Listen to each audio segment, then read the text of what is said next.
It was so jaw-dropping when I first saw Star Wars. It had such an impact on me when I was studying film, and it really played a part in driving me into the film industry. I was 11 years old, and seeing the film for the first time, it was such a profound thing, not just because the movie itself was so entertaining, but because it said anything is possible. I remember seeing it, I just felt like I know what I'm doing for the rest of my life. I am sitting here watching this tape over and over until I die. I remember my dad putting me in the car to take me to see it, and I said, "Where are we going?" He said, "We're going to see the most amazing thing you've ever seen."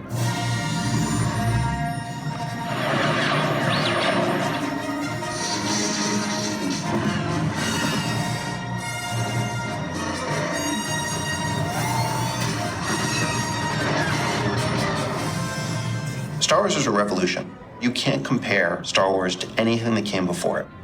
It was breaking new ground in ways that no one had ever really seen before. I grew up in the late 70s, early 80s, and it was everywhere. The word epic gets thrown around a lot now, but it really was just so huge. As a kid, I really just loved that universe. And as I got older, I think I appreciated the filmmaking part of it more. When you look at Star Wars, it is unbelievable how much they got right.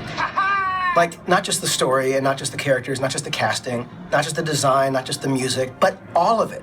When you look at all of it and you think that didn't exist prior.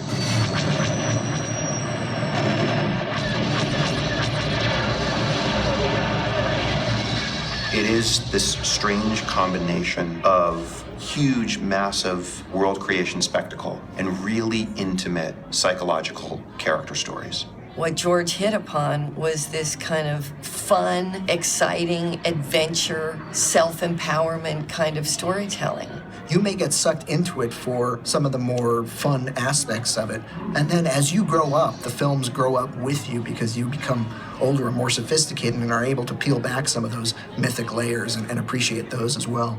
All of the people that worked on the designs for these films tapped into something perfect artistically. So just the shape of the Millennium Falcon, the shape, the idea of lightsabers. And I remember seeing the graphic quality of the Death Star, the TIE fighters with those twin wings, the X-wings. I mean, those were all just, such iconic shapes. They were like logos, essentially. And it feels old, some of it, worn out helmets. And you go, wow, whatever is in this universe has been going on for a very long time. It had the random scuff marks and the scorching and the sort of junk in the corners and all the sort of little things that build up in everyday life that generally didn't appear in science fiction up to that point. We'd never seen anything like it before, the visual effects in the movie. We didn't call it that. I mean, it looked real.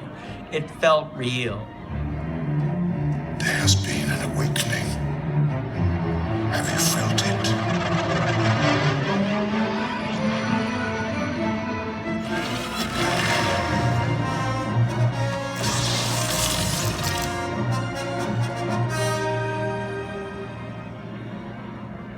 To me, what was so exciting about The Force Awakens was that feeling of this brand new adventure, this brand new story that would be a bridge between what we know and who we know and everything that comes next. Certainly for all young kids, they either wanted to be Luke Skywalker or they saw themselves as Han Solo. And I think that was a part of our challenge, was how are we going to bring new characters into this series that had that same kind of power.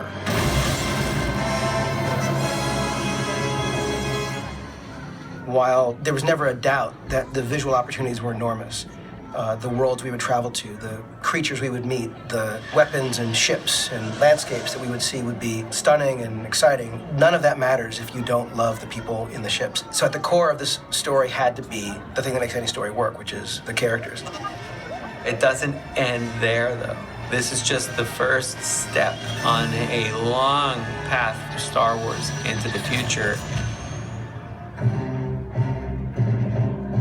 The Star Wars stories, as individual standalone films, give us the opportunity to explore some new territory Some of them will be grounded in things that are familiar. Rogue One is about an event that's referenced in the crawl of Episode 4, the theft of the Death Star plans. What I love is that we are able to diversify Star Wars storytelling, explore some different genres, and yet stay inside the sort of larger galaxy of Star Wars that we all recognize.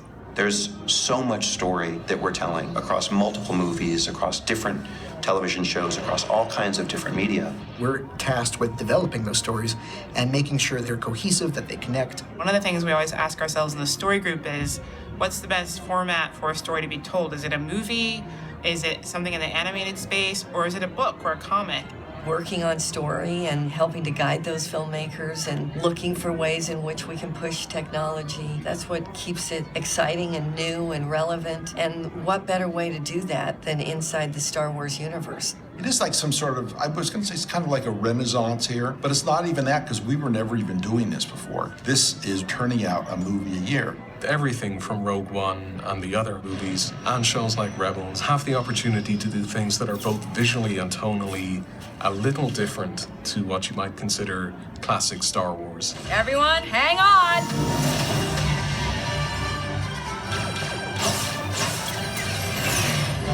I think it's fantastic what Dave Filoni and the Rebels crew have done to create that show. I think we've created some really wonderful characters and kind of establishing what the rebellion was like in its early stages. I think that's been really, really exciting. I think there are a lot of kids who grew up on the prequels and on Clone Wars who are really excited about Rebels because in a way it picks up the story that they know. But their parents are excited about it because it also starts in a place that they recognize as being relevant to Episode 4.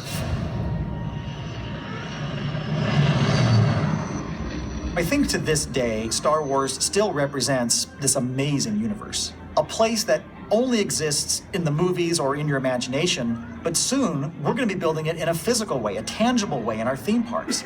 You're going to be able to walk inside these environments. You'll be on a planet. You'll be hurtling through space. It will be very, very immersive.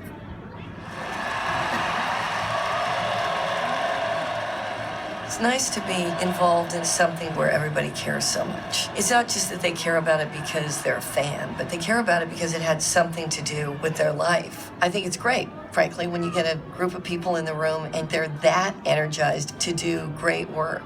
We've found a lot of really wonderful, talented writers and filmmakers who are excited to work on Star Wars, who grew up with Star Wars, who love it.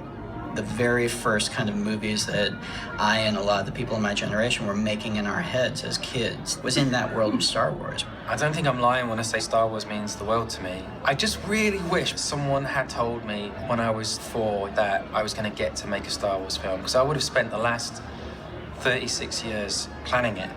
It doesn't matter what age you are or where you grew up, there's something about Star Wars that you can connect with. It's more than entertainment. It's a very, very unique cultural force, and it's just as relevant now as it ever has been. You go out in the world and you see a little kid engaging with Star Wars, and you understand it's their parents that have brought them into this world. It's this great generational thing. And if I'm able to help give a father or mother that gift that they pass along to their children, I think, that's incredible. I don't know what it must be like to be a kid growing up with this much awesome. I don't know how it would have affected me. I probably would have been making films by the time I was 6. We're gonna need those kids in the future to keep this thing going because there's a lot to do. I think with Star Wars, what people are looking forward to is sharing it with their friends, with their family, with their kids. And there's so many things on the horizon that I think we're going to have an amazing array of entertainment to thrill audiences for decades to come.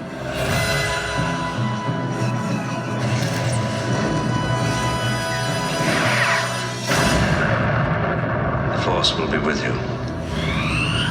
Always.